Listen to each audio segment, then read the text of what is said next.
playing this really fun game where we just connect. Oh, there we go. We're back. Okay. Okay. Well, we'll just. Do we need to like leave? Would we need to prop this? Like, I was gonna say I want to leave this by that.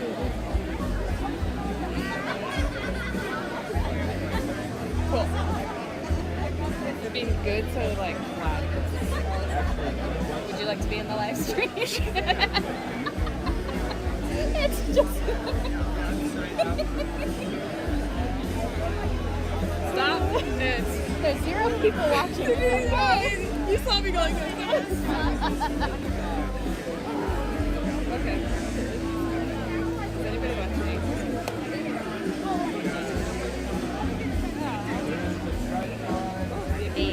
Sweet. All right. I think that's as good as we're gonna get it.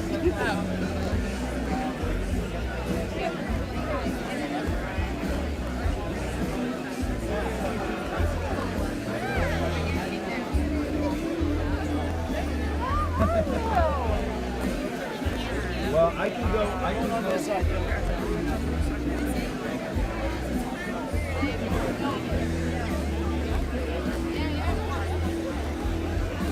Okay. We good? All right. So, what? Yeah. Oh, you have it there?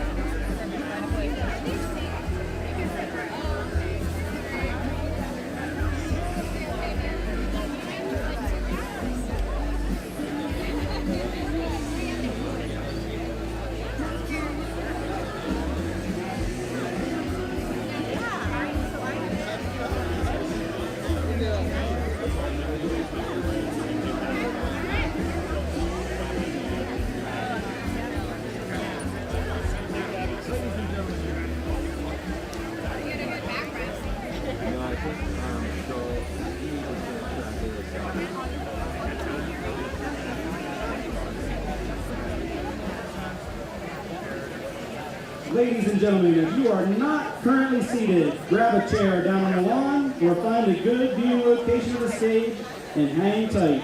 The No Barriers Summit is about to begin.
Get ready to push yourself. Find your growth. Create adventure. Discover your potential. Welcome to the No Barriers Summit Lake Tahoe 2019. You will experience the No Barriers life with its 7 elements: vision, reach, pioneer, prototype, alchemy, summits, and elevate. Learn how to live a no barriers life. The 2019 No Barriers Summit starts right now with a main stage production featuring Gabriel Cordell, Whitney Ray Ford, Jamie Patron and Woody Vereen, Eduardo Garcia, and Mandy Harper.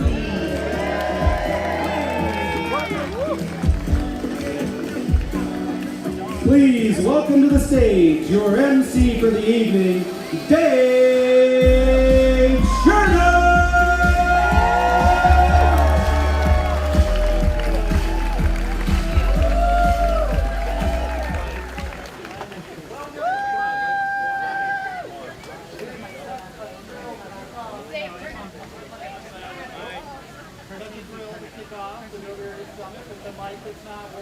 Want to hear you.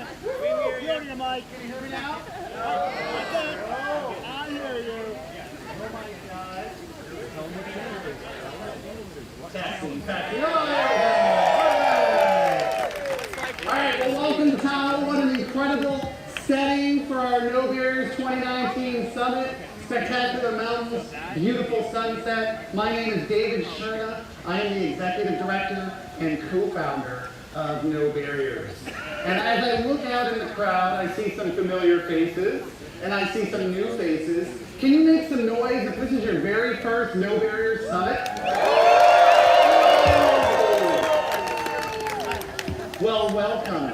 I hope that we've already embraced you into our community. You're starting to feel the positive energy of what it means to come to a No Barriers Summit. Can you make some noise if you have been to a summit before? All right, well, as you can see, we've got folks who love to come back again and again. This is one of my favorite times of the year. It is a moment every year that I look back and reflect upon how much I learned from the experience. We are going to rock your world with tonight's performances, and so I can't wait to get on to them. I'm sure that some of you are excited to hear our speakers and watch our performances and to get to your activities.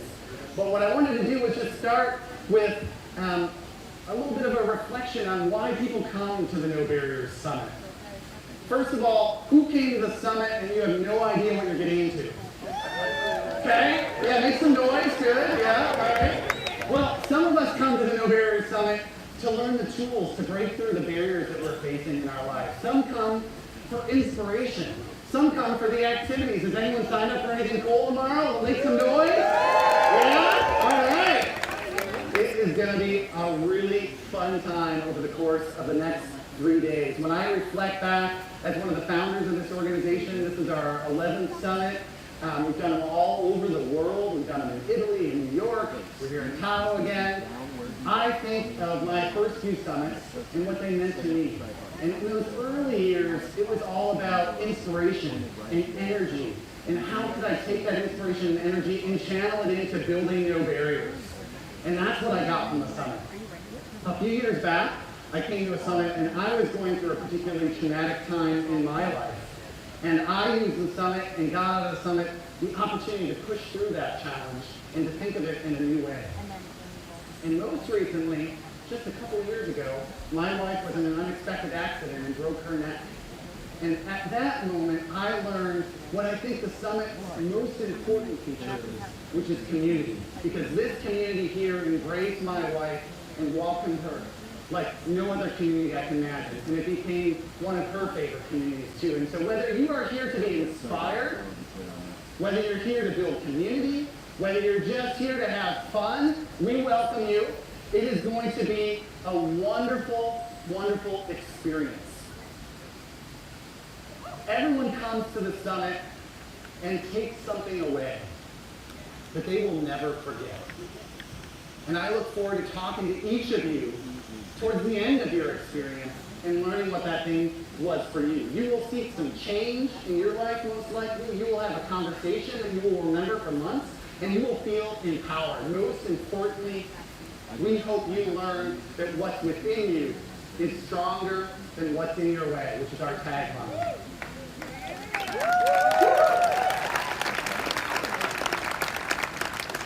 I see some folks with their hands in front of their eyes. The terrible sunset is really hampering your ability to see the main stage. That'll last for about 7 more minutes and then that'll be all gone. But I hope you challenge yourself to try something you've never done before, to show yourself what you're truly capable of. And as you're in a moment this weekend where you're trying something that puts you outside of your comfort zone, I want you to look around at the people here and think of them as what we call your rope team. They are here to support you. How many of you were out on the hike we did this morning? All right? There were some pretty killer rope teams getting folks through the mountains on that 4-mile hike with wheelchairs and folks of all abilities. It was incredible. So I hope you rely on this rope team, not just over the course of the next 3 days, but you make some connections that last a lifetime.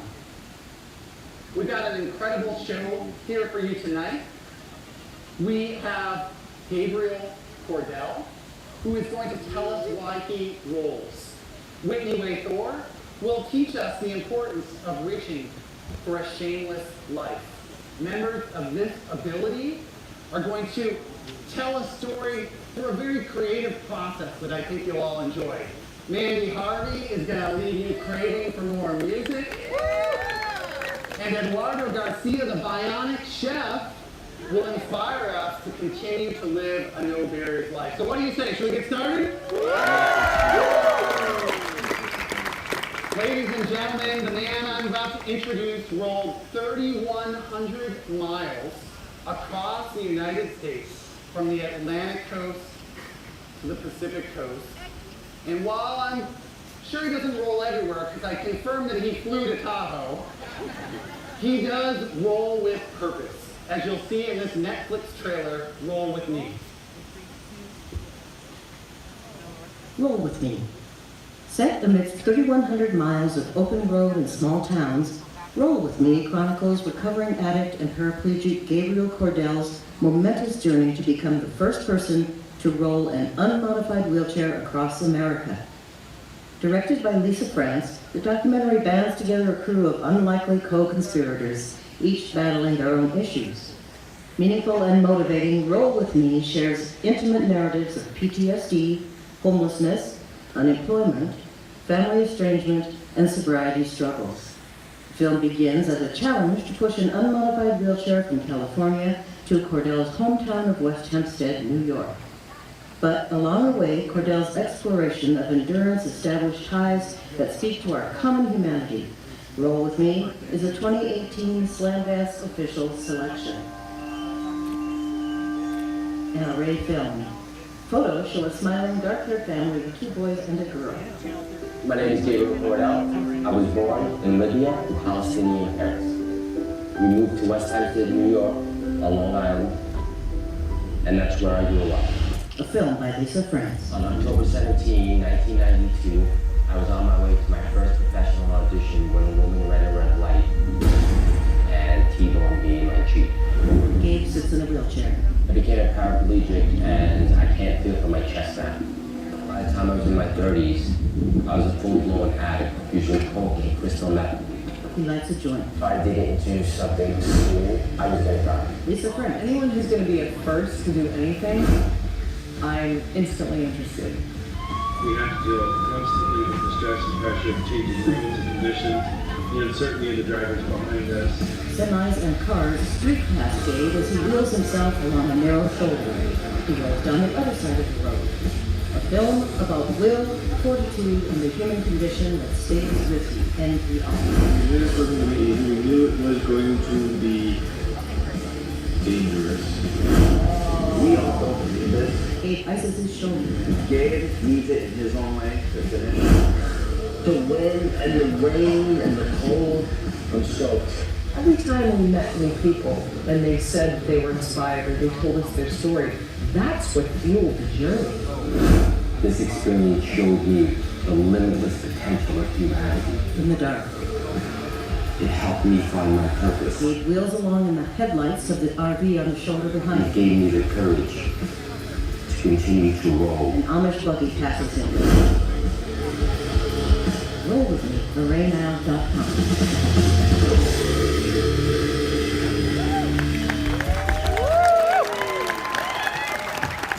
What's up, everybody?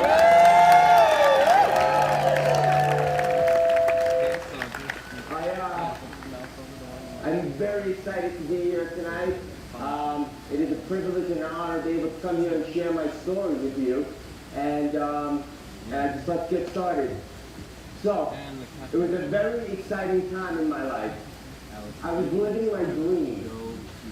On October 17, 1992, I had my first professional audition for Vidal Sassoon hair product. It was a typical Saturday morning. Around 10 a.m., I got into my Jeep and I headed to New York City. About a mile from home, I entered an intersection that I entered 1,000 times before. And from my peripheral vision, I could see a car approaching me very quickly, and it was not slowing down. I knew I was going to get hit. I grabbed onto the steering wheel as tight as I could, and I held on for dear life. Bam! I get T-boned on the driver's side. My Jeep flips. I go flying through the stall top 6 feet in the air. My back smashes against the telephone pole, and I go crashing on the ground. Just like that, my life changed forever. After 1 month of being in the hospital, I was admitted into the inpatient therapy at the Rusk Institute at NYU.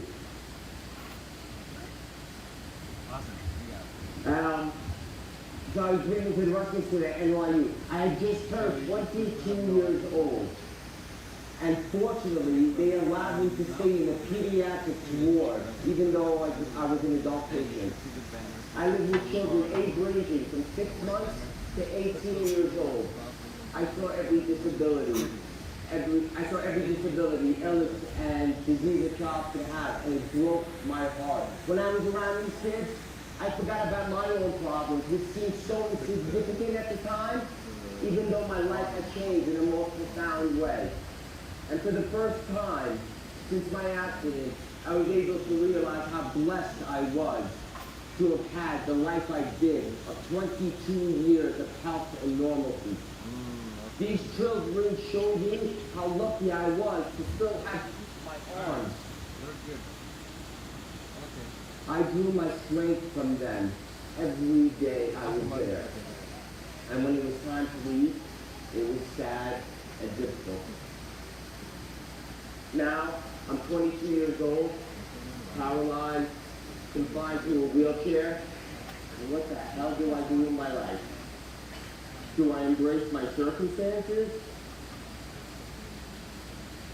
and move on and continue to pursue my goals and passions, or do I throw in the white towel?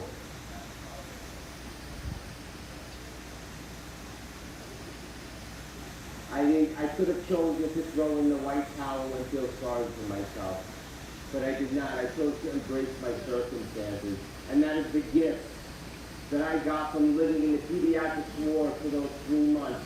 The gift to appreciate life, no matter how bad I think I have it. And those kids demonstrated at the highest level the spirit of the human will, the spirit to fight for their lives, to fight for their independence, to fight for their future. It is solely because of them why I embraced my circumstances and elevated myself to the next level. Derek Clark, a motivational speaker, summed up embracing your circumstances the best I've ever heard it put. He said, don't let your circumstances confine you and define you, but let your circumstances refine you. And that's what I did. I let it refine me. It was an opportunity to grow and to mature as a person, a building block towards character, integrity, and resilience. William Shakespeare says about greatness, we're either born great, we have greatness thrust upon us, or we achieve greatness, which I think where most of us fall under. We achieve greatness. But what does that really mean? And what does it look like? Well, in today's society, greatness is defined by your monetary worth and your personal accomplishments. And I guess to a certain extent, you can make a case for that. But for me, the true definition of greatness is to serve others, to positively impact as many people as you can, in any way that you can, for as long as you can. Whether it's by helping them directly, by volunteering your time, or by inspiring them through your actions. That, to me, is what true greatness is. I wanted to see if I had what it took to elevate myself and realize my greatness. And in doing so, I had to rely on what I believe is the greatest gift that we are born with, our will. Where there's a will, there's a way. That's my favorite quote of all time.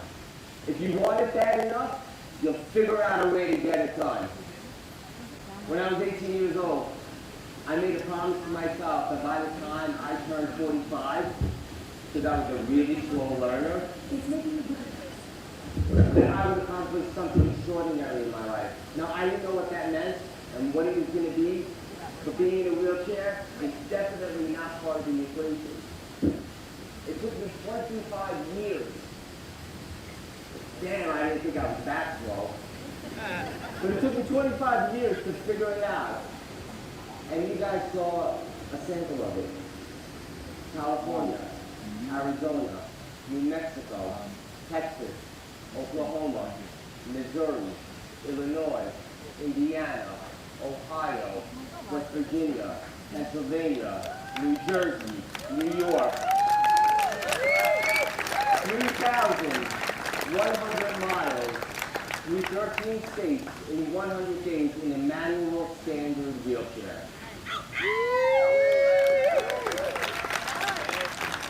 Now just think about that for a second, right? That's an average of 31 miles a day. Most people train years to be healthy and fit enough to start and finish one marathon, which is an incredible accomplishment in itself.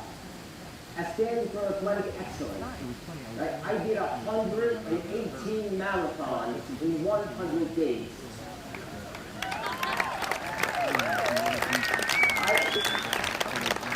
I rode anywhere from 10 to 14 hours a day, in the pouring rain, in the summer heat and humidity, in the freezing cold, at all hours of the day, whether it's 2 in the afternoon, 12 midnight, or at the crack of dawn, day after day, mile after mile, over and over. Now let us tell this. Do you think you have what it takes to roll, run, jog, or even walk across America?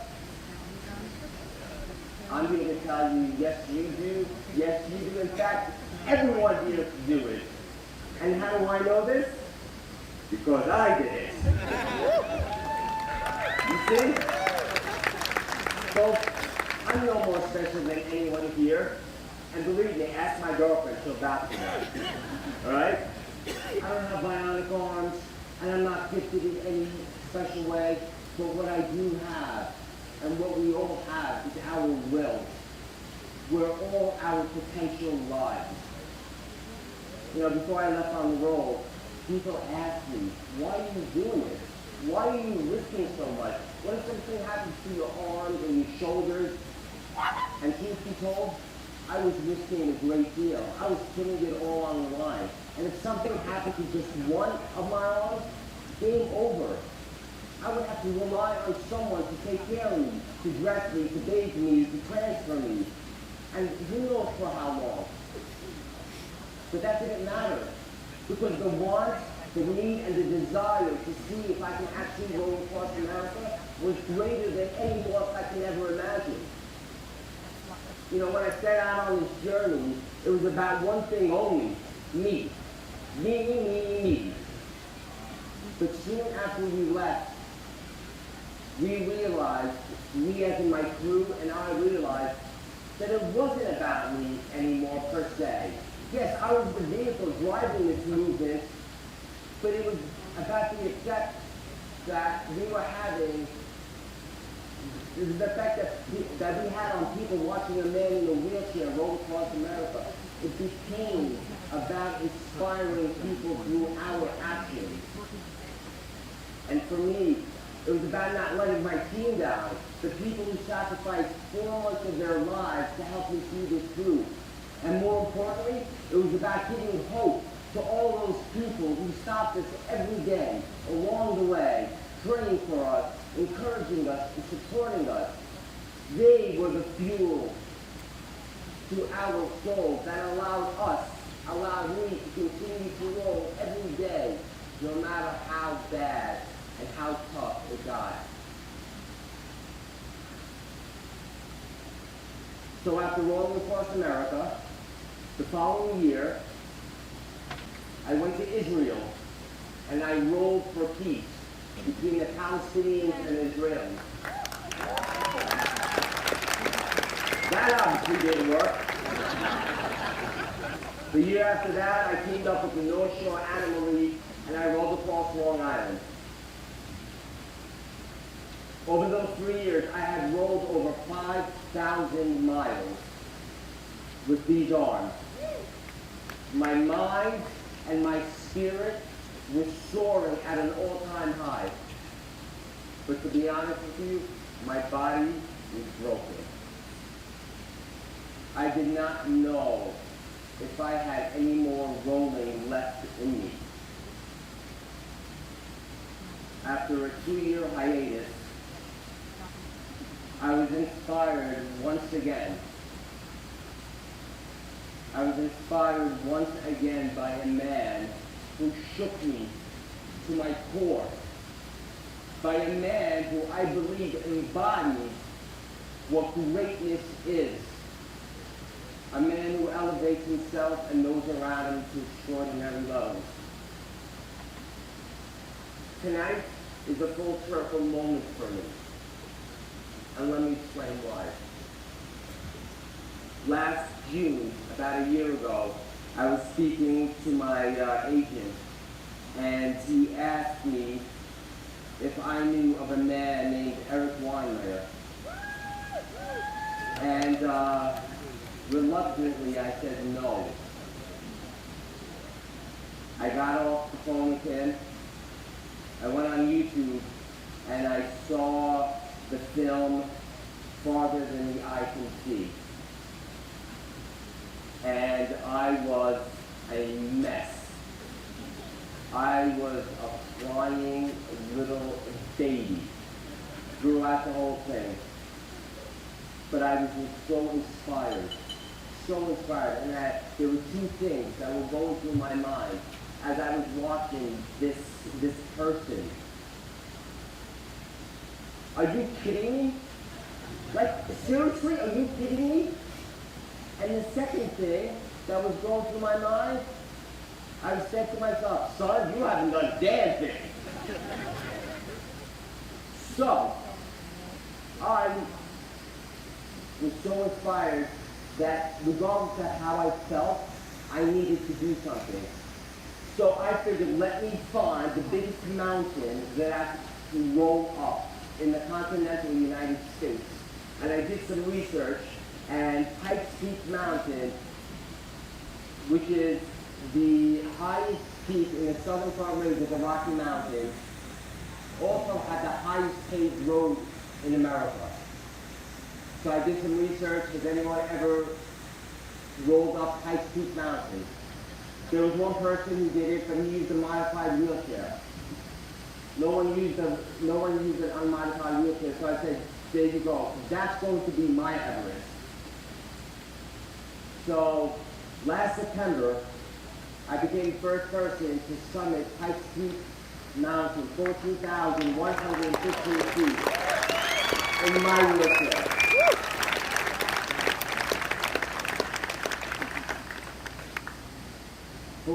Full circle moment.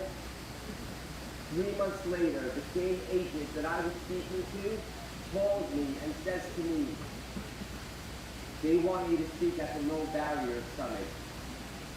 And so I am here tonight because of that inspiration that my hero gave me. Thank you, Eric. Thank you, Eric. Thank you, Eric. So, look, it really doesn't matter how big or small the goal of the dream is. For each person, it's different. Whether it's rolling across America, whether it's summiting Everest, or whether it's doing your first full mile in an off-road wheelchair, right, like we did today. It's just truly knowing that we have everything it takes to achieve anything we set our minds to. against everything the doctors told me and causing serious damage to my already broken body, I was willing to take that chance, that leap of faith and trust in myself. And in doing so, I became a living testament of what the human will is capable of. You empower yourself in a way where everything seems possible and attainable, a sense of invincibility. Right? As humans, instinctively, we imagine and dream much bigger than what the conception of a reality could be. Don't let fear of the unknown paralyze your ambition.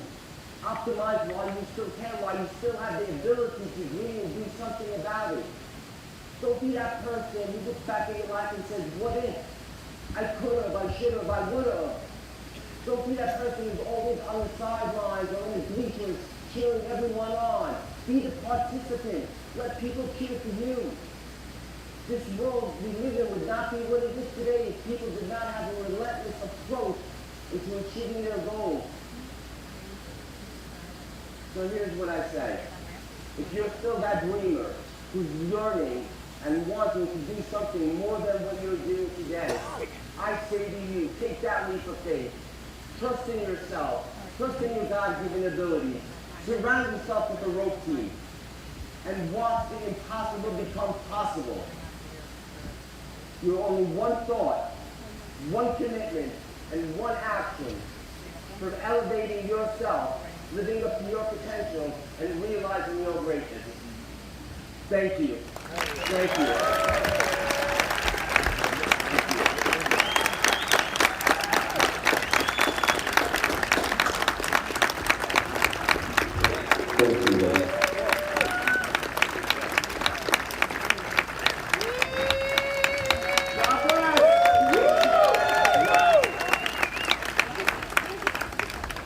That was amazing. Thank you so much, Gabriel. I had the opportunity to talk with Gabriel last night for about an hour on the No Barriers podcast. Who out there subscribes to the No Barriers podcast? Okay, that should get louder by the end of the weekend, all right? And once you subscribe to that podcast, he tells a more complete story of his journey, which is truly incredible. You see, the No Barriers stage is a powerful platform for sharing what we call the No Barriers life. This life is a roadmap for navigating a life of purpose and meaning despite the barriers that we all face. I believe that part of being human is creating purpose. Make some noise if you want to have a meaningful life. We all want to have a meaningful life, and we know that researchers say that since the beginning of time, people have been called away from their ordinary lives to embark on journeys to discover purpose and meaning. You guys are here tonight and over the course of the next couple of days to discover a new sense of purpose and meaning. You're on that journey. But that journey is hard, and we all face barriers. And so the No Barriers life is what we have teased out of nearly 20 years of working with tens of thousands of individuals from all walks of life. It is this roadmap that helps us navigate through the adversities we face with an eye towards purpose and meaning. And you're going to see the No Barriers life if you're participating in activities. You're going to hear about it. Some of our speakers and performers will talk about it. And if you want to know more about it, you can always turn to your program and learn about it. Because this is the philosophy we teach across everything we do at No Barriers. And we hope you learn from it as a way to navigate through whatever it is you're going through and whatever kind of life you want to lead. This stage is a powerful platform for teaching all of you to be your best selves. So, I'm excited to share with you our next guest. I think I'm back a little bit further on my slides here, but I took away from reading about this guest one particular quote that I want to share with you because it's really powerful. And I want you to close your eyes for a second. Close your eyes. And I want you to really listen to these words because I think they embody the spirit of what we're all here to do. When you can courageously engage with the world without fear of judgment you will become connected, not only to yourself, but to others. When you can courageously engage with the world without fear of judgment, you will become connected, not only to yourself, but to others. You can open your eyes now. I think the best way to follow these words is to introduce the author. Please join me in welcoming the founder of the No Body Shame movement, star of TLC's My Big Fat Fabulous Life. Any fans of that? Woo! Yeah, Whitney Wade Thor.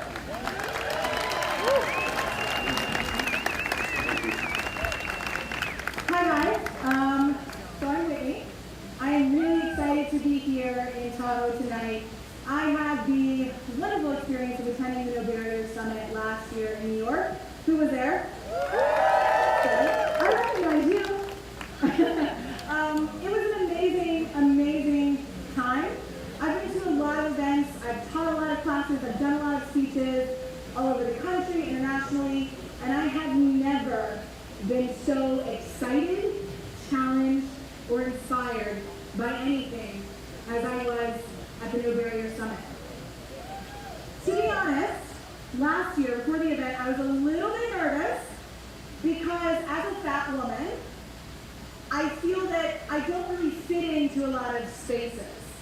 And I don't mean like narrow parking places, elevators, spiral staircases.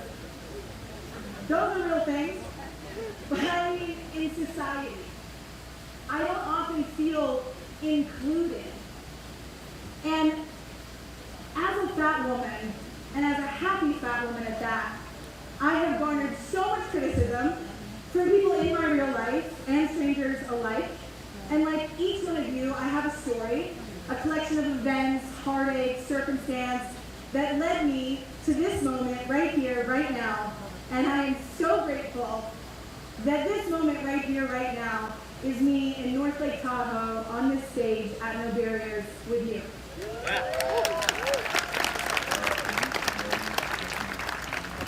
I have a story, and I want to share it with you. And the truth is that it's not even that unique. I grew up thin in a world that wanted me thinner. I developed an eating disorder at age 12 that I carried with me until I got to college, when I suddenly gained over 100 pounds in my freshman year. Now this is my defining moment. I think a lot of us have had this.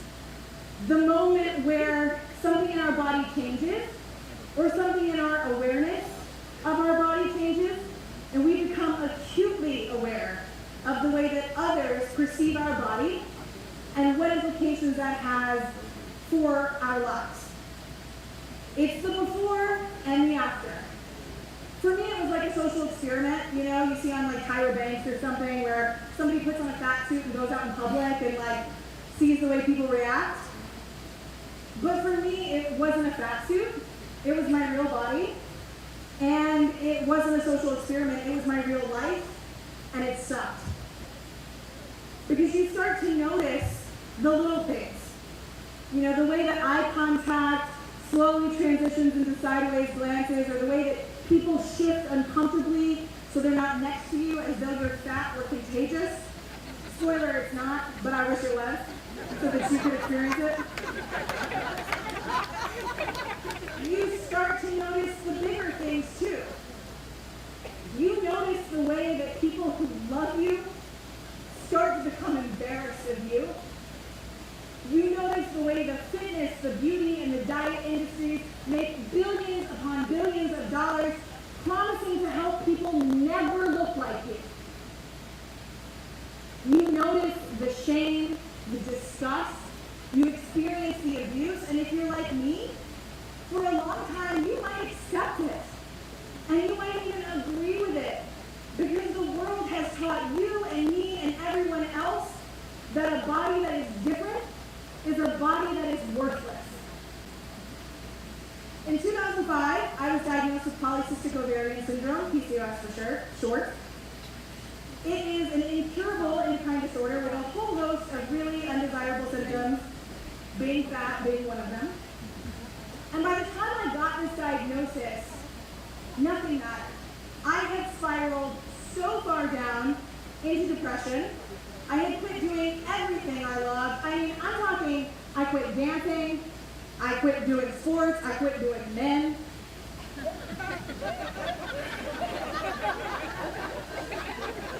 It took about 10 years. Why quit doing men for 10 years? Don't even get it twisted. But after about 10 years of existing in this awful, uncomfortable place, girl, you do, man. I can tell you do. You're laughing a little. You might have done that last night. She's laughing too hard. Girl. You want to get a drink? But no, really, after about 10 years of existing in this really horrible place, I decided, well, screw this. I didn't want to wait until I became thin to feel like I could live my life. I didn't want to bank on the fact that one day I was going to be thin and life was going to go back to being great, because let's be honest, I was thin for a very long time and life wasn't really that great. So I decided to start my own kind of little experiment, and I told myself that I was going to live my life as though I didn't realize that I was fat. And it sounds funny, but the universe was listening when I made this little cat, because 2 days later this woman was like, can I take a boudoir photograph session of you? And I was like, bitch, I would never. But when should I meet you? I'm doing the same thing now. So I took some naked photos. I started living my life the way that I wanted to, without caring about people's judgment. And I was terrified to do it. But what I found on the other side of that promise was more men, more authentic connections, more amazing experiences, and more unshakable confidence than the 18-year-old Whitney, Hell yeah, who was being crowned crown princess, the 125-pound Whitney, could have ever imagined. And I think about that Whitney, and I think about her a lot because I mourned her as though she was a person who had died when I became fat. And I think about her, and I think about what that Whitney would think of this Whitney, and I think she would be shocked. I think a little startled, maybe scared, maybe sad. But ultimately, I think that Whitney would be really proud.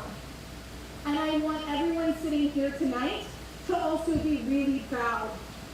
It doesn't matter what society perceives is wrong with your body, with your life.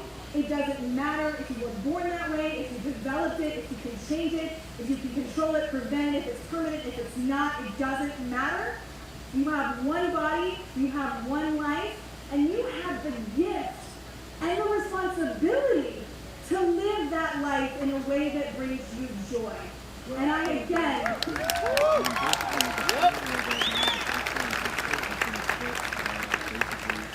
again want to thank you so much for including me in this community, for allowing me to witness the bravery, to share in your joy, and I hope that you will celebrate your body with me over the next couple days as I do some dance sessions and a workout session. I hope that you'll be here with me, and I hope that you all know that no matter what kind of barrier you have in your life, you are perfect, you are wonderful, you are deserving, you are capable of so much more than you know. And I want us to celebrate that together. Thank you.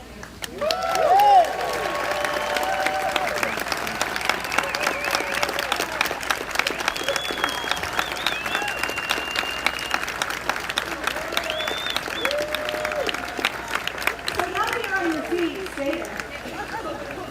If you're able. Because y'all know I love to dance. I think dancing is an amazing form of self-expression. I think it is cathartic. I think it is metaphorical for every wonderful thing in life. And I want us to dance a little bit right now. I want us to build some community. Dance was a way of stripping you of your, and I'll not strip her. No, she's my hero. I would like us to form some bonds right now. I heard Dave talking about how we're all part of a rope team, which I really like.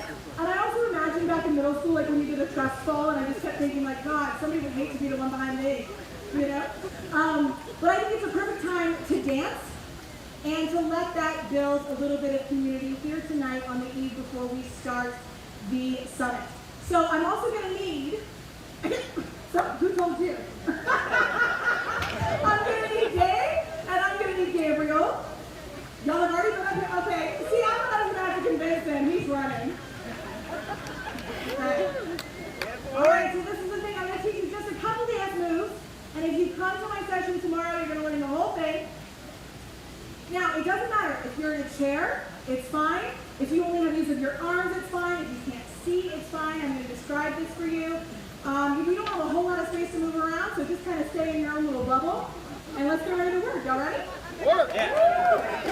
All right, so it starts off pretty easy for this. Since we're really cramped, we're just going to step in place. 1, 2, 3, 4. If you're sitting, just give me 1, 2, 3, 4. Whatever you feel. Okay? No, I'm taking it straight. Okay, so we're going to go 1, 2, 3. On 4, we're going to turn this way. 4. And we're going to come up. 5, 6, 7, 8. 5, pop the butt. 6, pop the butt. Okay, we got it? We good? Okay. 5, 6, 7, 8. Then we're going to come. 1, 2, 3, 4. Just a little hip roll with our palms up. And then we're going to bring it right here to our ears. And we're just going to move our hips back and forth. 5, 6, 7, 8. Y'all, this is looking good. It's looking so good. All right. Now we're going to reach up and we're going to grab to the right and pull down. 1, 2, 3, 4, 5, 6, 7, 8. We got it? You want to go from the beginning? Yeah. Okay, we're almost done. All right, here we go. 5, 6, 7, 8. Walk 1, 2, 3, face 4. Pop the booty, hip, roll, and hip, hip, hip, hip, and up, pull, up, pull, up, pull, up, pull. We got a little bit more. Super easy, we're here. We're moving our shoulders. 1, 2, 3, 4, and 5, 6, 7, 8. Okay? Then we're going to spin ourselves around. Oh my gosh. 1, 2, 3, 4, 5, 6, 7. You better bend it. 8. You better snap. Okay, are we good? One more time, and then we go with music. How's that? Yeah. Now I want to remind you, I am a professionally trained dancer. I'm also incredibly fast. So there's a little bit of technique there hidden in between the rolls. But if you don't know technique, that's fine. Because what is the most important thing about dance? What do you think? Fun, passion, happiness, yes. All right, here we go. So we start. 1, 2, 3, 4.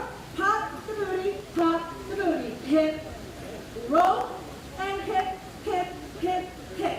Reach down, reach down, reach down, reach down, and shoulders, and shoulders, and around, and around, and around, and down, up. Okay? All right. Y'all look so good. Now, when we start this, there's a bit of music in the beginning, and this is for you to just get your groove. You need to walk around. You need to bend it down.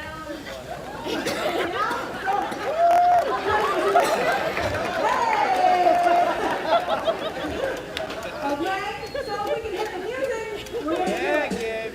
Woo! I'm at a party I don't wanna be at, and I don't ever wear a suit and tie. Wondering if I can take the back. Nobody's even looking me in my eyes.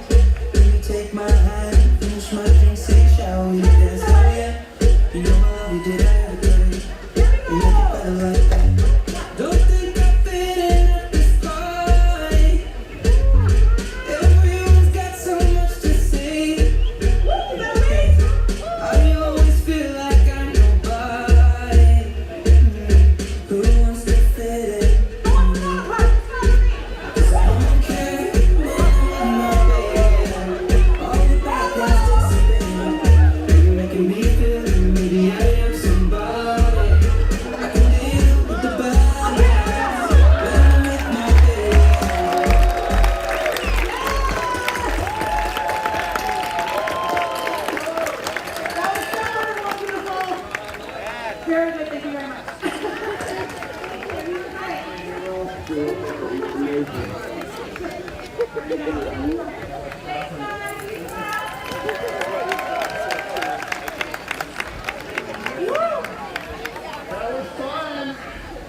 getting moving. Who has signed up for the dance class with Whitney tomorrow? Few folks, okay. Who might sign up now that you had that much fun? Right? You can always sign up for more or change things up if you need to. So I hope that we got some good video of that so that we can play it at our closing ceremony, perhaps. And I hope I didn't embarrass my daughter too much, but that was fun. I'm sure that we are going to have some great shots of that bend and snap. Right? That was pretty fun. Well, Whitney wanted us to come up on stage as sort of a little surprise. And so I'm going to ask Whitney back up on stage. Whitney, would you mind coming back up?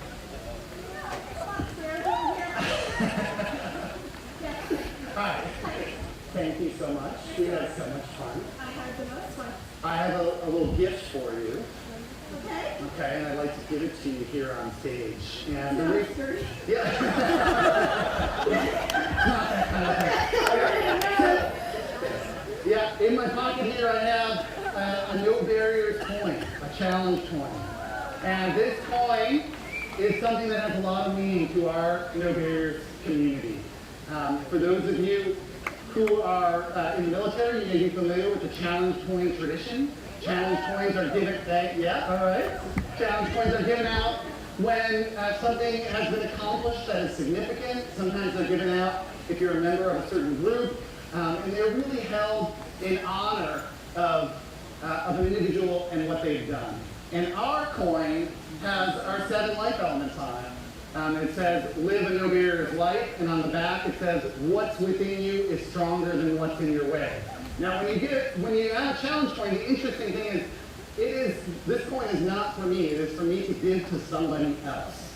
You can only receive a challenge coin.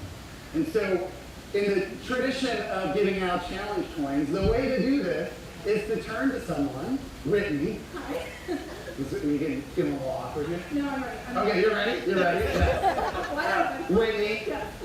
I am so impressed with the vision that you have. You take what you've done with your life and your show and turn it into this movement that helps us all be really comfortable in our own skin. And that vision was not just about you and what you wanted to do, it was a way to elevate the world and make it a better place. And so I'm going to give you this challenge coin, shake your hand, and pass it on. Thank you.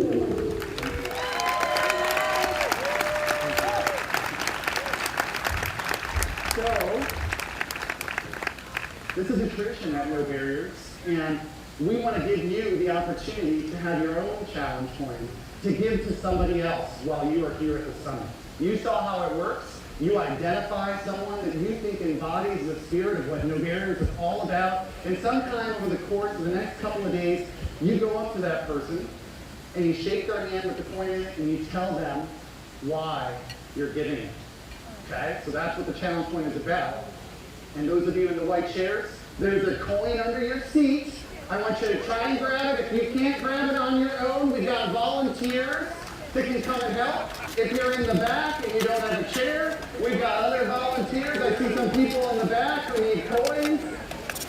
What about those up top? We need some coins up top? Yeah, Mona says yes. We need coins up at the top there as well. You shouldn't leave tonight's opening ceremony without your own coin. If you can't find it on your own, ask your neighbor to help. We want you to have this coin. Okay? I hear lots of taping going on, untaping.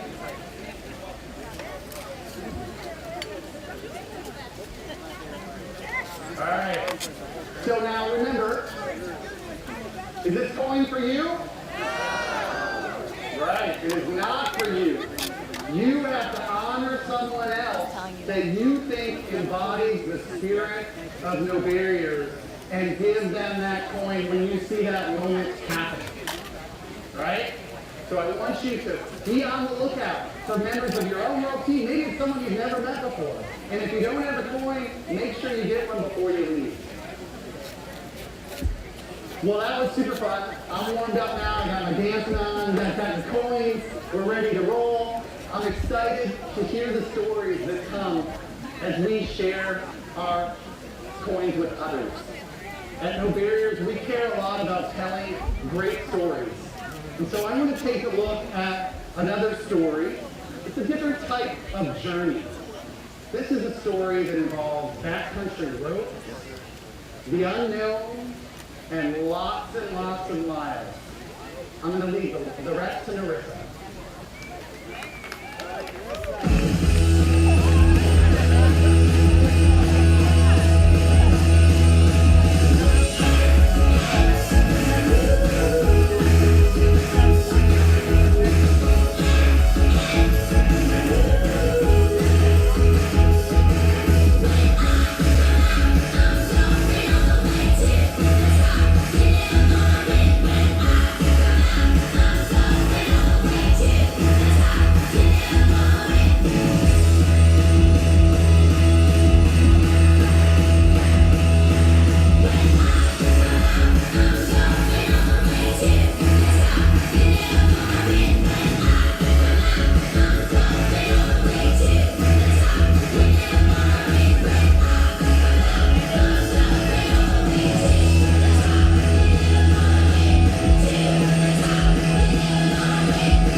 Please join us in welcoming the founder of Disability, Jamie Petrone, for a storytelling performance with help from her partner, Woodrow Vereen.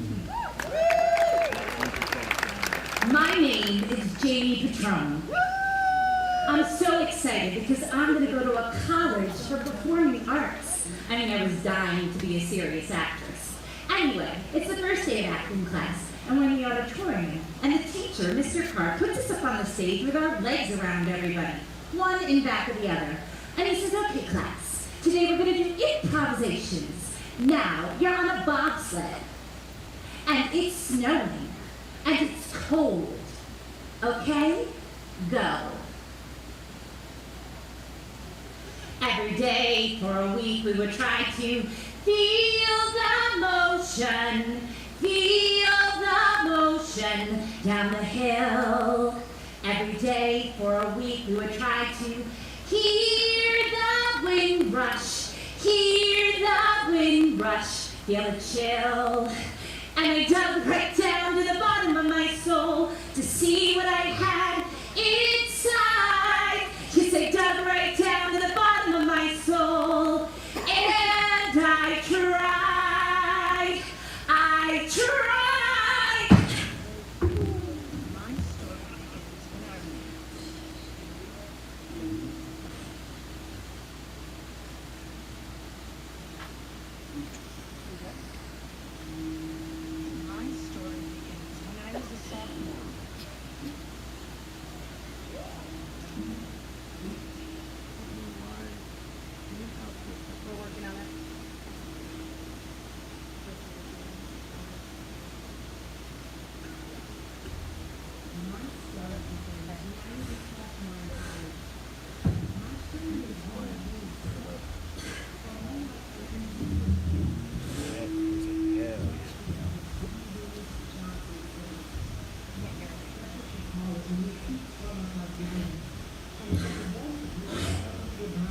And it feels like your skin is on fire.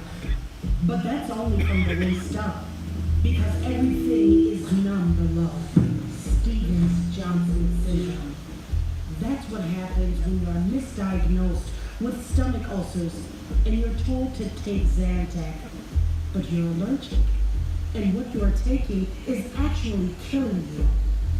They ask you if you have AIDS. They tell you you're just being dramatic. You want to act and sing and dance, but you're told to leave school and come back when you're better because you can't be an actress in a wheelchair. Your boyfriend, he leaves you laying in the snow and just walks past as if you weren't even there. The doctor, who is the cause of this indescribable pain, mocks you with the words you'll never forget. I heard Stevens-Johnson's gotcha. And finally, you're sent home and admitted to Stanford Hospital where the doctors explain that Stevens-Johnson syndrome is the worst kind of allergic reaction a person can have. It is very rare, and it is fatal. He tells you that you are very lucky and that if you had taken one more pill, you would have died. I told the doctor I had stopped taking the medication on my own because something inside of me said no more.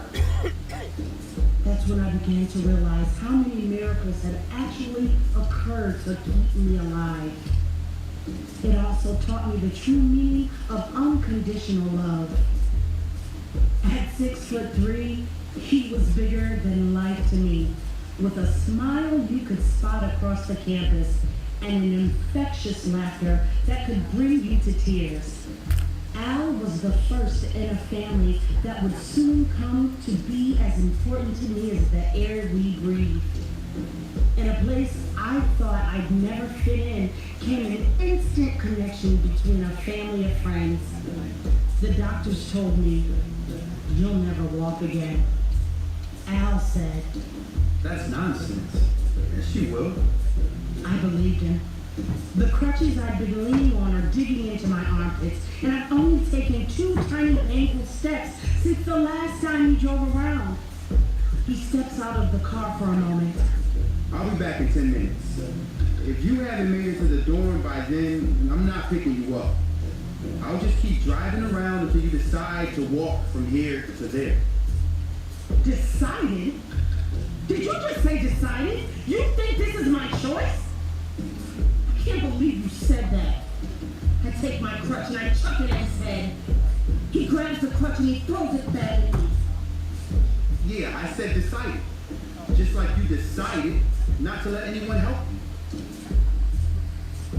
How can you say that? I'm just trying to take care of myself. You know what? I don't need you. I'm not going to depend on you or anyone else to do the things I've always done myself. I want my life back. I want to walk by myself, damn it. So walk. See you in 10 minutes. As he stands just out of my reach, smiling down at me, I want nothing more than to break down and scream, but I wouldn't dare let him see. Al realized I had a bigger problem than just my legs, and he was determined to make me face it. I would stay there until I realized how much love I was surrounded with and learned to accept the help. Not many people could have pulled off what Al did. I got up and tried again, and Al was there all the way. Until one day he wasn't. Not too long after that, I received a phone call. Al had died of an enlarged heart. I had lost the one person who made any sense in my life. Not long after that, my mom announced that she was selling the house, and I started sleeping in my car. Few things break the human spirit like the lack of hope.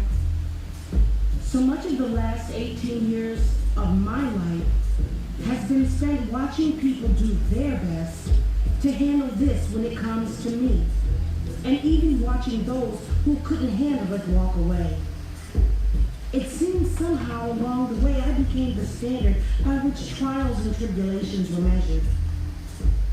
Strangers would pass me by, putting my chair together and say, "Oh, wow, looks like you've got this all figured out." Or a friend would call and say, "I was really feeling bad about what happened today. Then I thought about you. I realized if she could handle everything she was going through, then I can handle this." But what do you do when you realize it's you who can't handle it anymore, and you who can't walk away?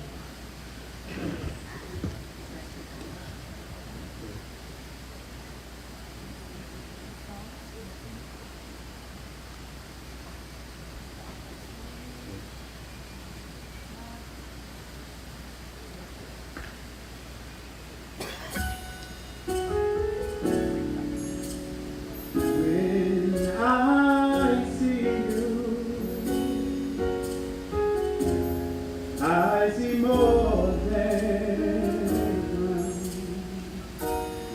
head down. I see your destiny. Who I created you to be.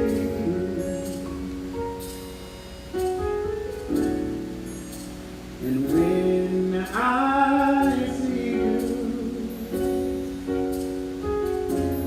I see past the mistakes. I see the smile that you hid away.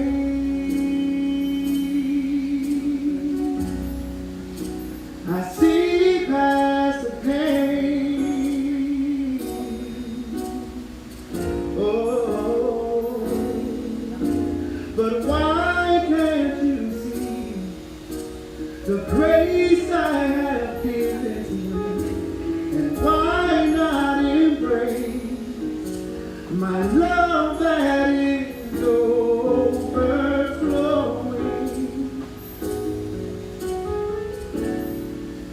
It's overflowing for you.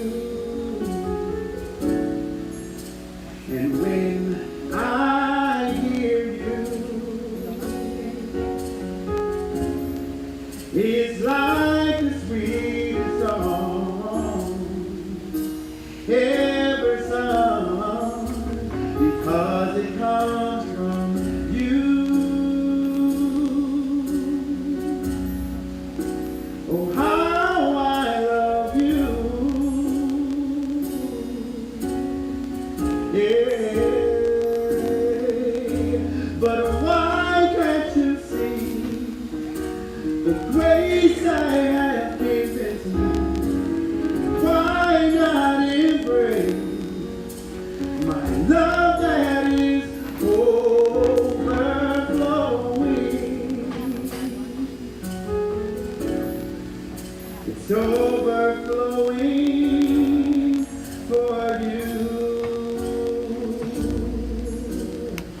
And as the sun shines the sky, you are a star that shines in mine.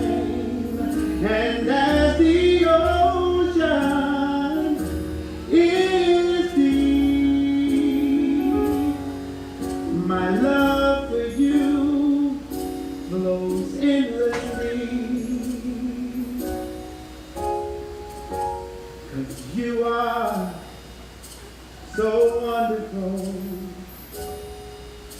and amazing to me. Oh, you are incredible and beautiful to me.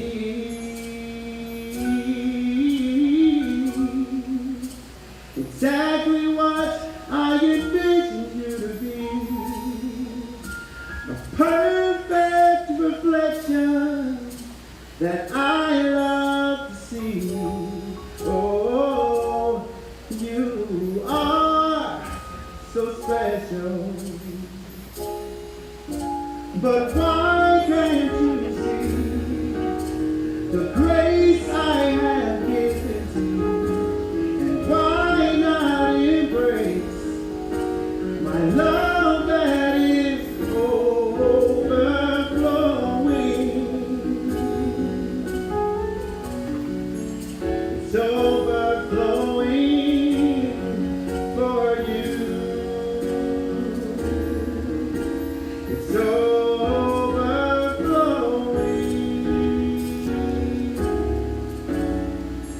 It's overflowing for you.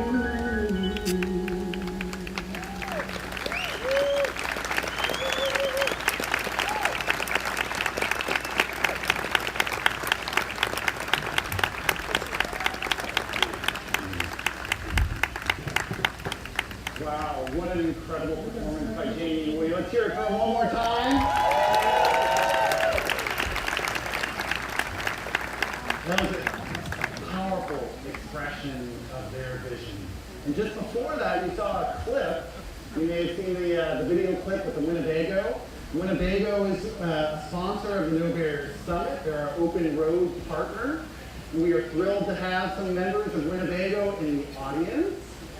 You may not know it, but Winnebago has been creating accessible features of their RVs for 50 years. And this is one of their newest, latest, and greatest with all the advances present. And the individual who leads the accessibility team is here in the audience tonight. I encourage you to meet him at some point and make sure you stop by and visit and have a look inside. All of the work at No Barriers, the reason we are all able to be here is because of our generous sponsors like Winnebago. People who are giving to this organization so that we can make affordable experiences available for all individuals, whether it's the summit, whether it's our work with youth, because we work with middle and high school youth all over the nation. We work with warriors, with disabilities. We send them on expeditions all over the world. We have online learning opportunities. You can go to our website and take a course. You can listen to our podcast. We have so many opportunities for people to engage with the No Barriers life, and that is only because of the generosity of our partners. And our partners, we get to know them really well, and they get to know us, and they become a part of our family. And I am excited to introduce you to a member of the No Barriers family from Wells Fargo, Jamie Moldavsky, who is the Chief Marketing Officer for Wells Fargo. She's been a member of our board of directors for many years now, and she plays a pivotal role in helping Wells Fargo envision how to partner with No Barriers to bring the No Barriers message to all of you and around the world. So I'd like to welcome to the stage Jamie Moldavsky.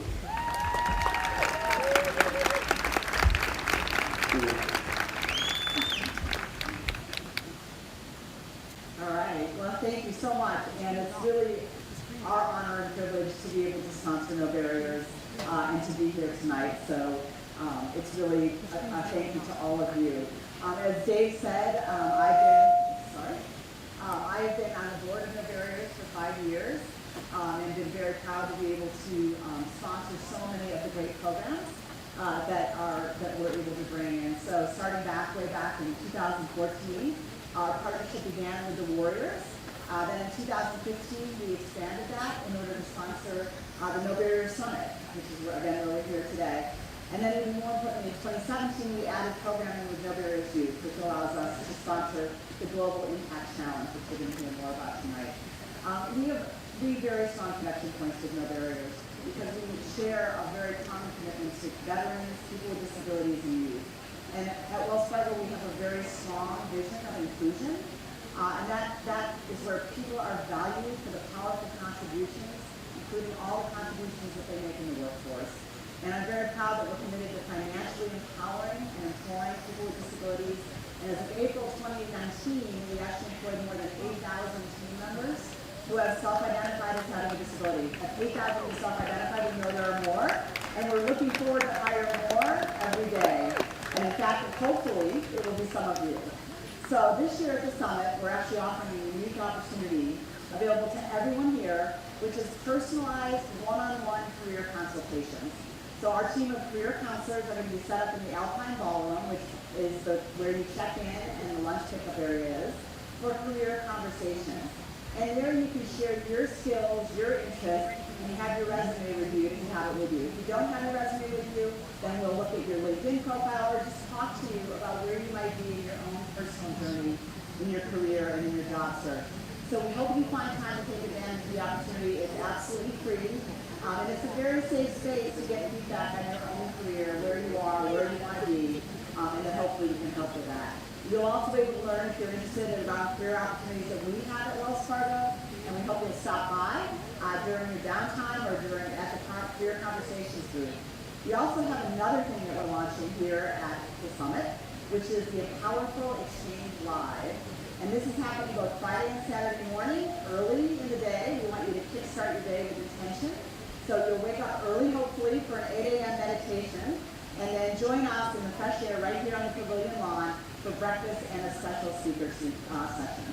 And we want to help you set that tone for your day with the right way. And then lastly, I just wanted to give a brief update on our Global Impact Challenge. For the past 2 years, No Barriers and Wells Fargo have been helping students foster creativity to address diversity and inclusion challenges within their own communities. So 20 educators are selected for the program each year, who then recruit a diverse team of students from their home school or community to participate.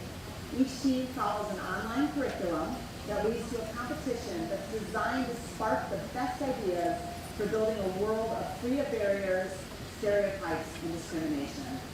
Their proposals are pitched to the selection committee, and the teams are awarded prize money up to $5,000 to launch their ideas.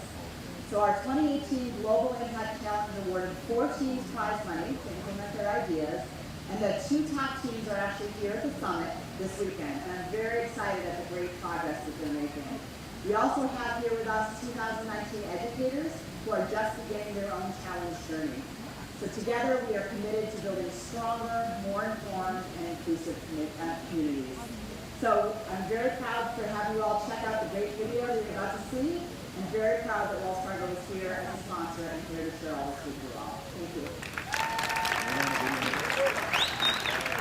Global Impact Challenge 2019. Don't be afraid to speak out and be confident in your ideas. Anyone can really do anything if they put their mind to it. These students are the winners of the Global Impact Challenge. They dreamt big and are creating new paths to address diversity and inclusion. They were awarded $5,000 to make their ideas a reality. Even though they are young, they have that ability to really change things in their community. The winning middle school team focused on making popular destinations such as zoos and museums more accessible for people who are blind or have low vision. The winning high school team focused on creating adaptive clothing items that are easily accessible, functional, and comfortable for children with disabilities. We really are building student agency and helping them understand that they are the game changers, they are the future of the world, and they are going to be the ones to make a difference. Want to make a difference in your community? Teachers and students follow the link to learn more or apply to the 2019 challenge at bit.ly/nobarriers-GIC 2019. No Barriers and Wells Fargo.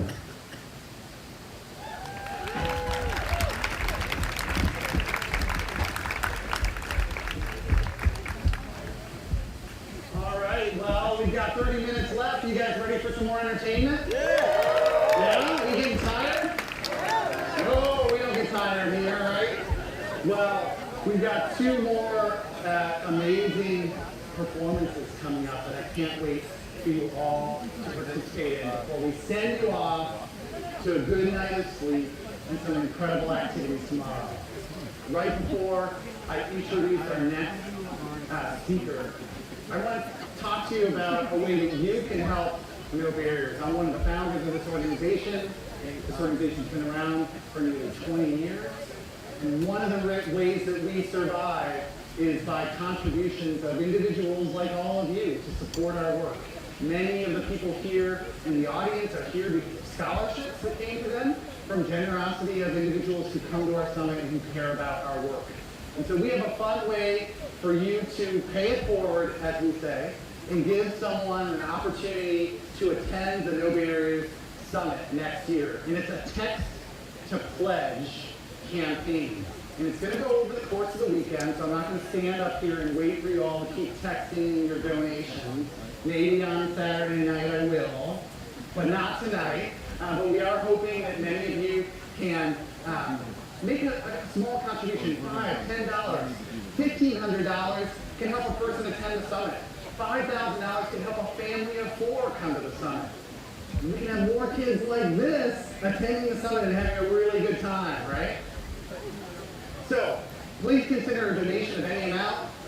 Anything you can do makes a big difference. And I want to make a really exciting announcement tonight, and that is that Airbnb is matching every donation made over the course of the weekend through our Text to Pledge campaign up to $5,000. So can we say thanks to our new partners at Airbnb? So, up on the screen, there is a text number that you can text your donation to. I'll read it out. It's 646-956. 648. Save that as one of your friends in your phone and keep texting it. All you do is you text the amount you want to donate. So if you want to make a $10 donation, you put that number in and you type 10, and it makes a $10 donation to the organization. It's super simple. I'll read that one more time, 646-956-2648. I see some younger members of our generation already have taken pictures of this, which is probably the simplest way to remember the number. But please, if you can, and I know not everyone can, make a donation of whatever you are able to. I hope to be able to announce on the stage on Saturday night that we've been able to reach the $5,000 mark and exceed it, because 5,000 will mean 10,000 thanks to the generosity of Airbnb. We're so grateful for their support. One thing I wanted to let you know is a tool that we have for you all. That is your No Barriers flag. Can I get a No Barriers flag? Oh, thank you. So, you all received this flag, which is a symbol that many people in our community fly very proudly. We have put this in your bag so that while you are here, you can pull it out, and in a moment of triumph, in a moment of pain, in a moment of suffering, in a moment of joy, you can pull it out and share a photo of yourself with the flag, celebrating and honoring that moment. These flags have been to the tops of some of the highest peaks in the world. Many people, as you can see here, that's a great shot of our team running through, our board president here, getting muddy and wet with his No Barriers flag. These things have gotten muddy and dirty because they come along with us on our journey. I take this on a journey to remind myself that I want to live a certain way that isn't easy. It's the No Barriers way. So, take out your flag at some point, shoot a photo with it, and if you are a part of the No Barriers Community Challenge, you can earn some more points in that challenge. We ask you to take a photo and use the hashtag Summit with us and share it on social media. You will gain some points in the No Barriers Community Challenge.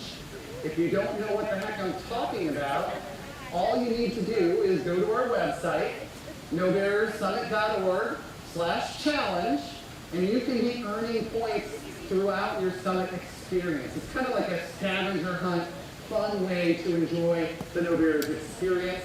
And there are prizes, including a free trip to next year's No Barriers Summit. So there's an incentive for you to go out and gain points through that challenge. So I encourage you to do it. Well, we're closing in on our last speaker tonight. He's someone who has spent time reflecting on his past, honoring the present, and embracing his future goals, all while continuing to live a life of purpose. He's an avid outdoorsman, an entrepreneur, and a man that we may know as the Bionic Chef. Let's get loud for Eduardo Garcia.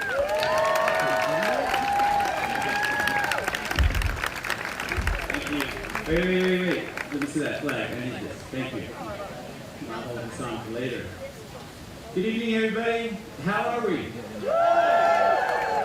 Yeah, beautiful. So, roughly 8 years ago, I was hit with 2,400 volts of electricity.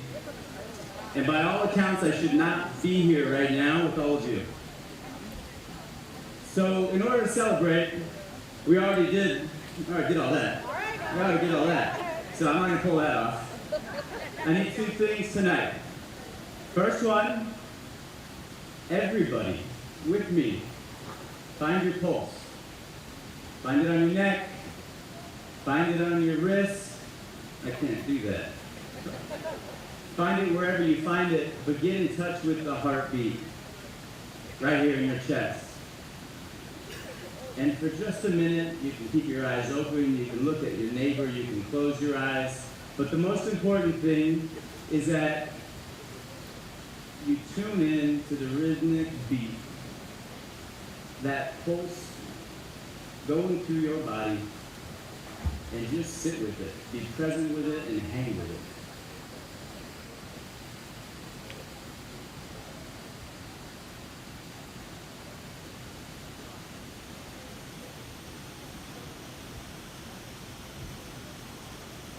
that heartbeat, that life force, that spirit, that soul, that is a miracle. Something so extraordinary as to almost be impossible, and yet there it is. We have to embrace that. And so thank you for joining me in that moment. I appreciate it. So I want to share from my heart, and I want to continue on that thread. I want to stay with that beat. Now I want to talk about love, and my first love affair, my second love affair. The outdoors was my first love affair. For anyone who went on the hike today, smelling the ponderosa pines and smelling the bark and smelling the pine sap warm up in the day breeze and coming into my nose, it filled me up, it made me feel alive. I was so dang grateful. My second love, I kind of touched it barely with the roasted veggie wrap that I had for lunch, but it's food. It's what we put in our bodies, it's what we give to others, it's what we create, and what we work so hard to have. It's what we need. It's essential. Absolutely. It's elemental to who we are. So at 15, I realized in Southwest Montana that there was no more coin in my mom's purse because I had just nicked it the day before and the day before that. And I realized that I needed to find a life of purpose.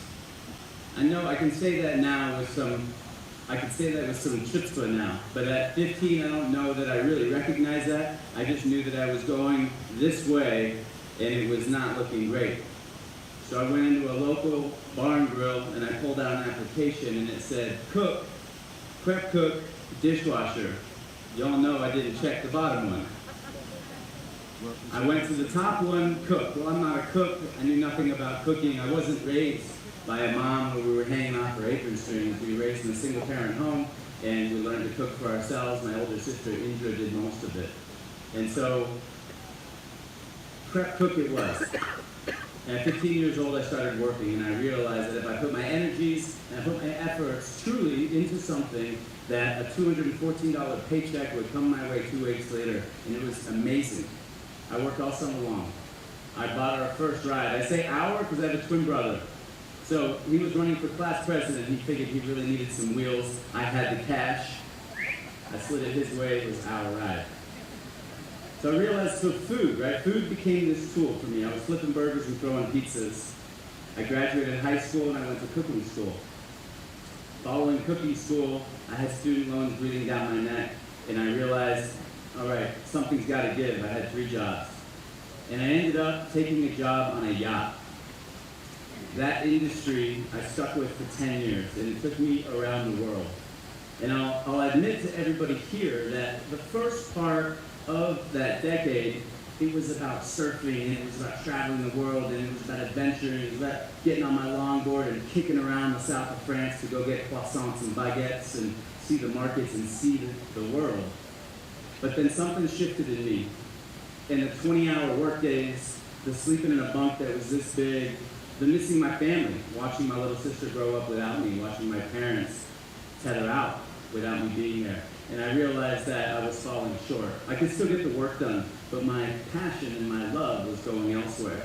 And this was mid-20s, and I realized that for me, passion in my heart and love is my compass. It is my guiding light, so I had to follow it.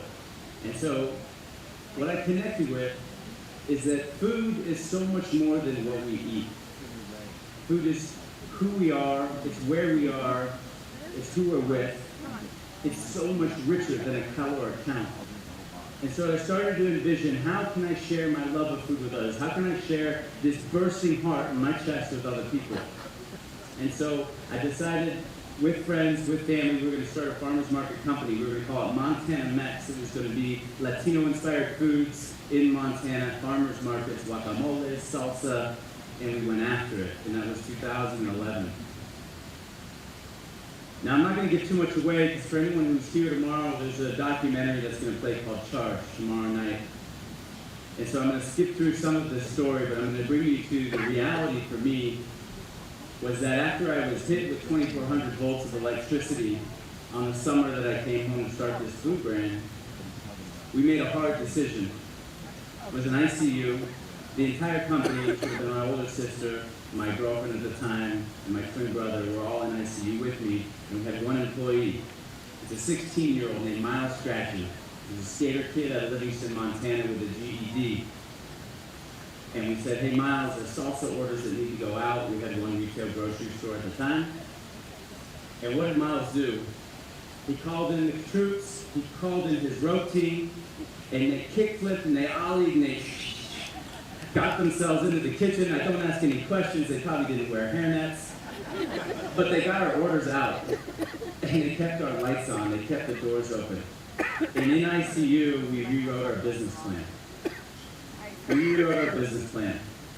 We connected. When you're beat down so hard, and a lot of you most likely know this, and you do not have to have a disability to know this. You just have to be human. That at some point when you get beat so hard, the only thing you have left is your given talents. And if your heart is beating, then you're naturally going to go to your strong suit. And so for us, when we talked about Montana Mexican food, we knew that we had to keep going with it. This is what we needed to do. We needed to bring food out there to a hungry world. We needed to nourish, we needed to share, we needed to build community and culture. And it sounds lofty, and trust me, over the last year I've had this conversation with my fiance. She says, hey, I need more time from you. I need more of you at home. And I'm not saying that's not valid, it's so valid. And so where we've gotten after that, through that conversation, is that my work is not work. It is my love affair with the world. Food and cooking is my love affair with this world. It is my way of sharing and opening my heart. And it doesn't have to be fancy, truffle shaped on something, don't get me wrong. It just has to be the act of sharing nutrition and love, just like you did with the dance earlier, of opening your heart to the world at large, right? So when I was asked to come speak at No Barriers last summer, and I couldn't attend, I said, hey, I should not be turning this down. I should not be turning this invitation down. So how about, I invited myself. I said, how about you have me back next year and we get to bring the film. So I'm so honored to be here. I'm so grateful to be here. I'm so grateful to show that film tomorrow.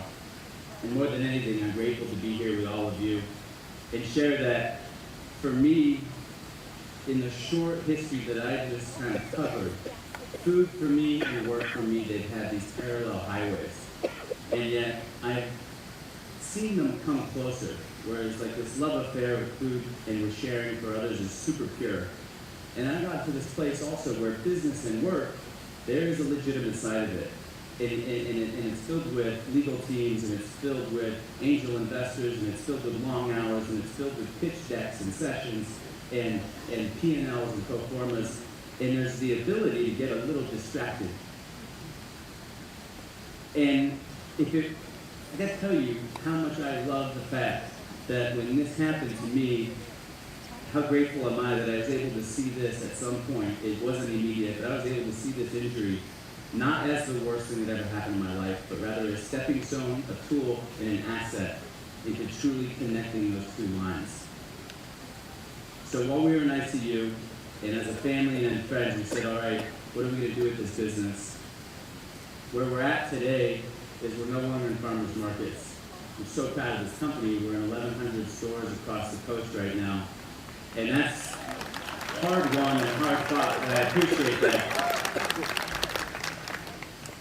But the greatest thing is that business has now become this tool with which we can affect change, with which I can truly, when I think into the future, when I see a sale happen, or when I see our organic ketchup on someone's table, when someone's putting our jalapeno seasoning on their tacos, I think to myself, hey, a portion of those proceeds are going to a group called the Challenge Athletes Foundation, which is a group very much like No Barriers. And I'm bringing them in, even though we're at a No Barriers event, because I see it as this larger community.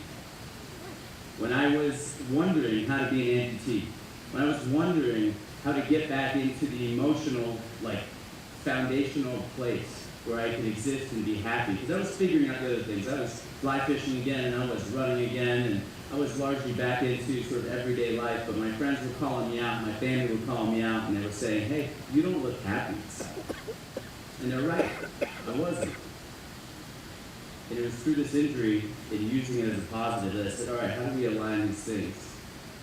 And when Challenge Athletes Foundation invited me to do my first triathlon, I didn't own a bike, I didn't own running shoes, I had never swam with goggles on.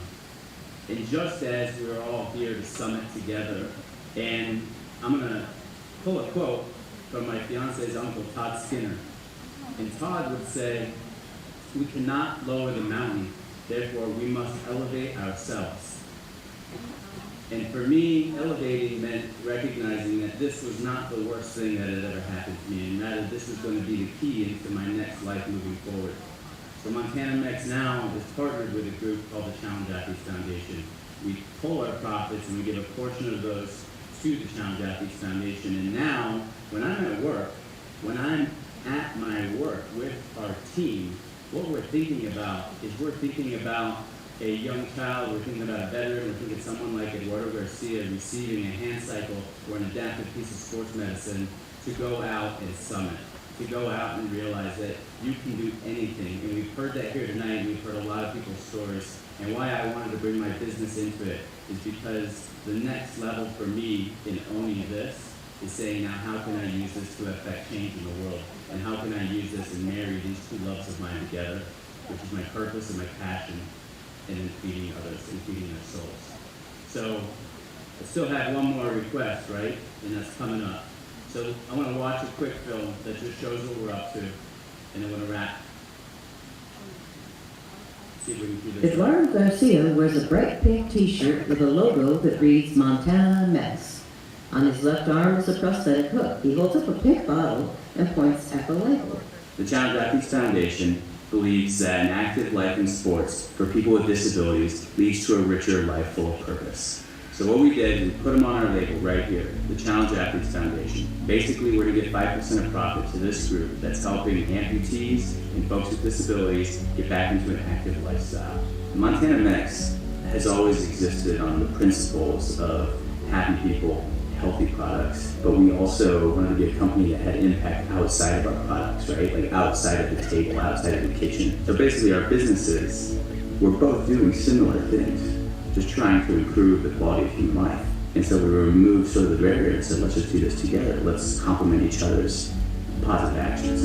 At a triathlon event, participants embrace each other. Boys swiftly propel their wheelchairs in the race. People wear prosthetic legs and other aids as they mingle and do the activity.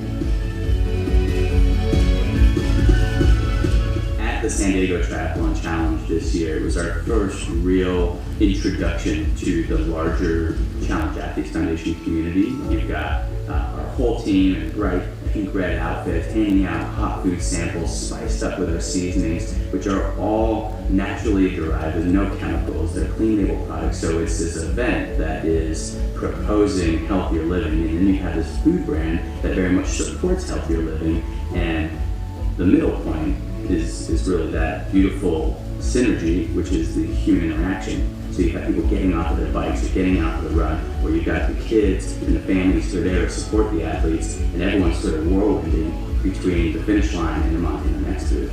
And I mean, I just saw this beautiful energy happening. He crosses the finish line. He poses for pictures with other smiling athletes.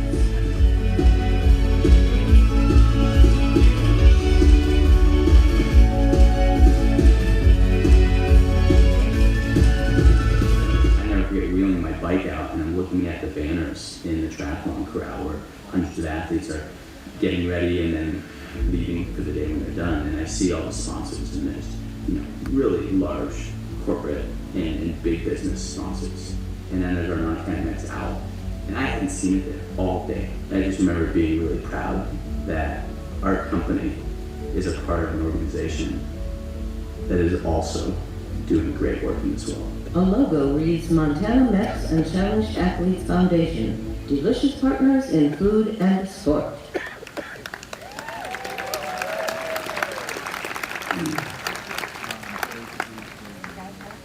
So the reason I wanted to show that short film is because for me, I want everyone to repeat after me in sections. What's within you? What's within you is stronger. Is stronger. Loud this time. Then what's in your way?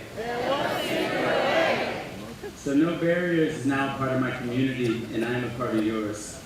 And with Montana Mex and with myself, our job, and here's my challenge to this whole group, is the stoke and inspiration and the love that I hope everyone is feeling now and carries with them for this weekend. Pass it on. Take it 10x, 100x. It's our job to lift others up. It's our job to open our heart up. And it's how we feel most alive in this world. And it's how we do this together. We cannot do this alone. Thank you so very much.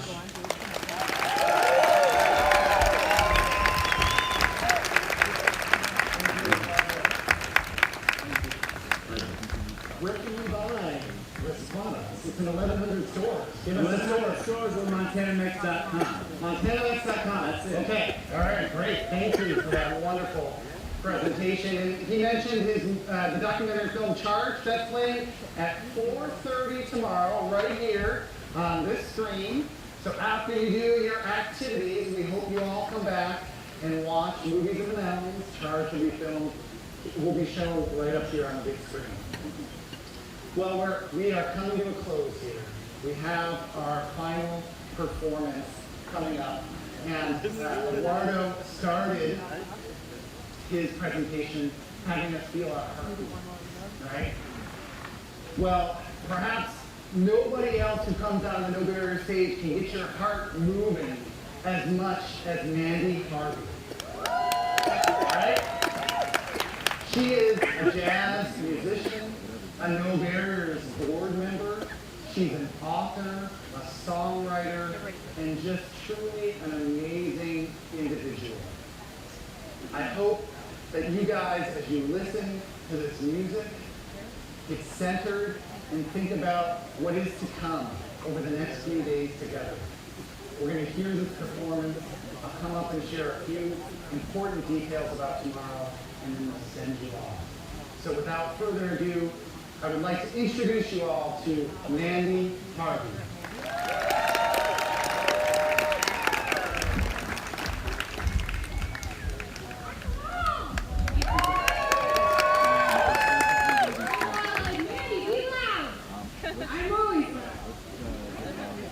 I'm Southern, that's part of my problem. I'm so happy to be here, guys. I look forward to this like all freaking year long. I'm like, when can I be with my people? I miss the people. And we cheer each other on from long distances all over the world. And that's the amazing part of why my heart is so full for No Barriers. It's not just getting together once in a random blue moon, and we have our little flag, and we do our little activities, and then we go home as if nothing happened. It's about taking all of those moments, taking all of those experiences, and actually being a cheering force and a light onto the world, and having that be part of your mantra for your day-to-day, and having other people get to see that crazy shine that you have, and then they're like, well, I want to shine, and then they're like, yeah, let's go, and then people are like, okay, let's go! Yeah! I can't get it! I'm so happy to be here! Woo! So I got here, we drove, and then we went hiking this morning, and I had this song stuck in my head all day, and they're like, Mandy, you have time for 2 songs. Pick good ones. And I was like, no stress. Okay. So I picked this one because I can't get it out of my mind all day, and I thought, I think that most people might know it. So I would love to put the words on the screen and have you sing it with me. And I know what some of you are thinking, but Mandy, you're a soprano, and I don't sing that high. Don't you worry, I put it down low just for you. So, I don't know if you know some John Denver, but country roads, here we come, right? Let's enjoy the beauty of where we are. Let's enjoy the beauty of who we are and experience the beauty of our differences while we lift and cheer each other on. So if you would, sing this with me. Almost heaven, West Virginia, Blue Ridge Mountain, Shenandoah River. Right, you're pretty good. Life is older than the trees, younger than the mountains.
and figuring out that you have to move forward.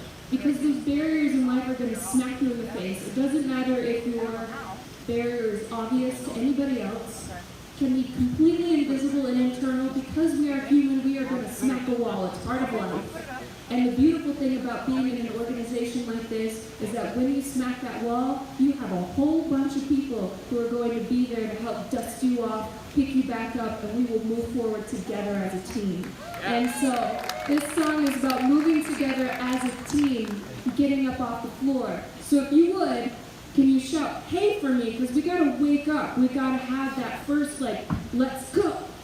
Okay, so I'm going to count it up. 1, 2, 1, 2, 3. Hey!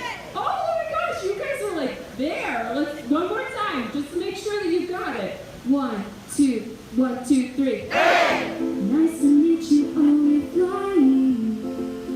Is it all in my head?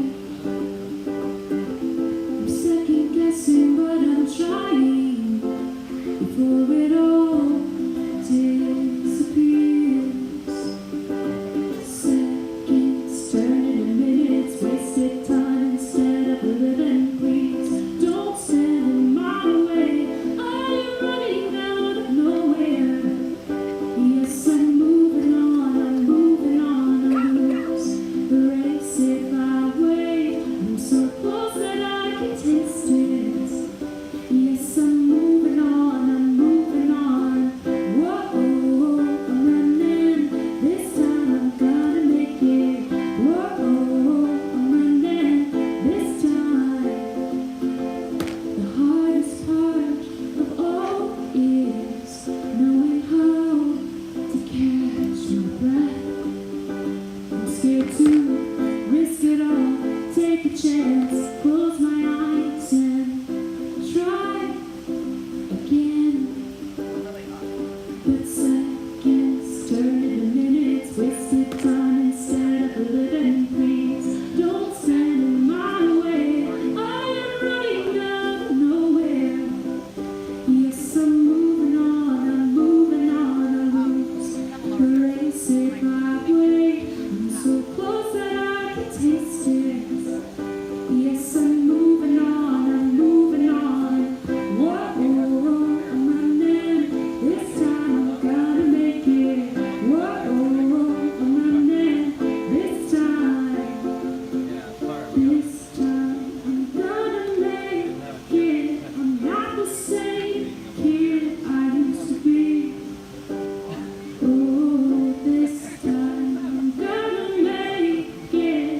Gonna chase it for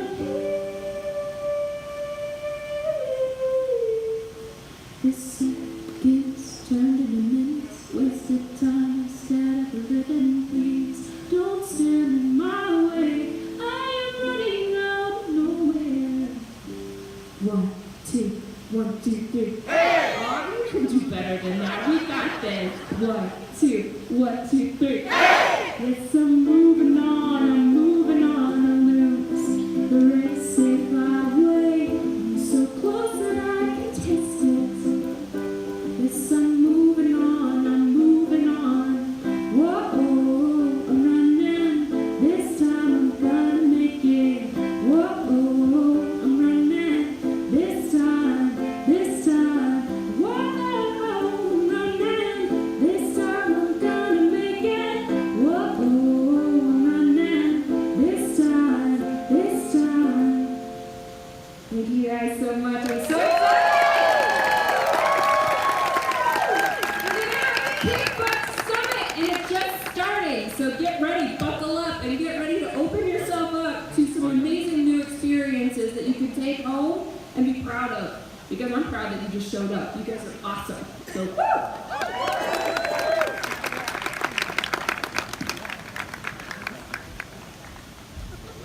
Wow, well, like I said, always gives me the chills, makes the heart race. What a great way to finish our night. We have laughed. I'm sure some of you have cried. I did this thing that some people call dancing, but other people said wasn't really like dancing. But I hope that through the course of this evening, you got a sense of what this No Barriers Life is all about, and over the course of the next few days, you go out and challenge yourself to try something you've never tried before, you discover some purpose, you build a rope team. We heard from some true alchemists tonight, people who have turned the lead of life into gold, and who have given us an inspirational message, an energy to go forth in the next couple of days. And I hope as you go through these activities, you remember what's within you is stronger than what's in your way. And before we go get some sleep, I have a few important reminders. So I'm going to make it quick, but I want you to make sure you know these things in case it's your first summit, or if it's your first summit in Tahoe. There's some important things. There are 2 elective activity sessions tomorrow. All information on timing and location is listed in your program, and staff from No Barriers are dispersed throughout the hotel and here tonight if you have any questions, and they'll be in the main lobby in the morning as well. I do want to remind you to drink lots and lots of water. We are at high altitude, and though some people come to our summits and think, gosh, rock climbing is dangerous, biking is dangerous, the most dangerous thing for you is not to stay hydrated. That is the thing that could ruin your day. So please, there are water stations throughout the facility. Fill your water bottles, use them, stay hydrated. The minute you start getting a headache, you're already getting dehydrated. So please, drink lots of water. Lunch pickup happens in 2 locations. Go to the one that's most convenient to you, the Alpine Ballroom, or right here on the Pavilion Lawn, and that takes place from 12:30 to 1 p.m. Let's say you forgot what you registered for. Anybody out there forget? Some people, okay, not too many, that's good. Or maybe you want to register, now that you know how cool the summit is, and you're like, I didn't register for enough things. You can still register. Go to the information tables where you checked in the Alpine Ballroom.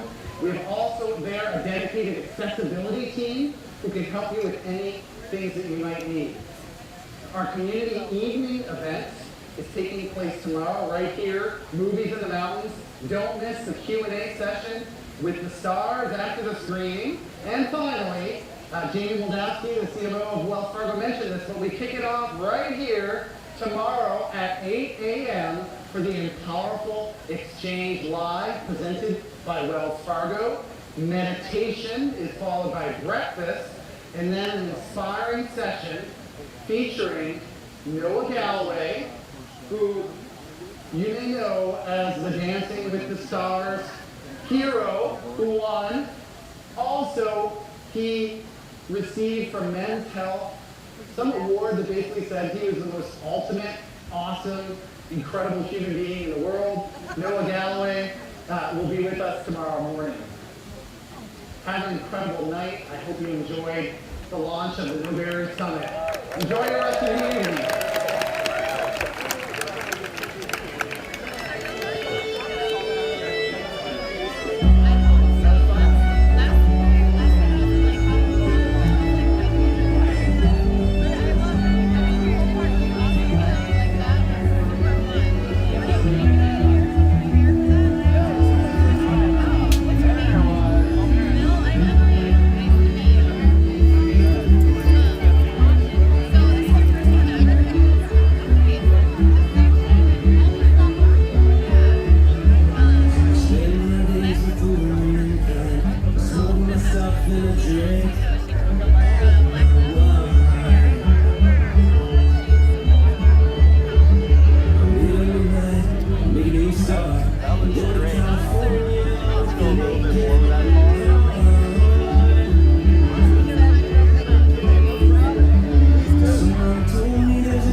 sun, day, kids,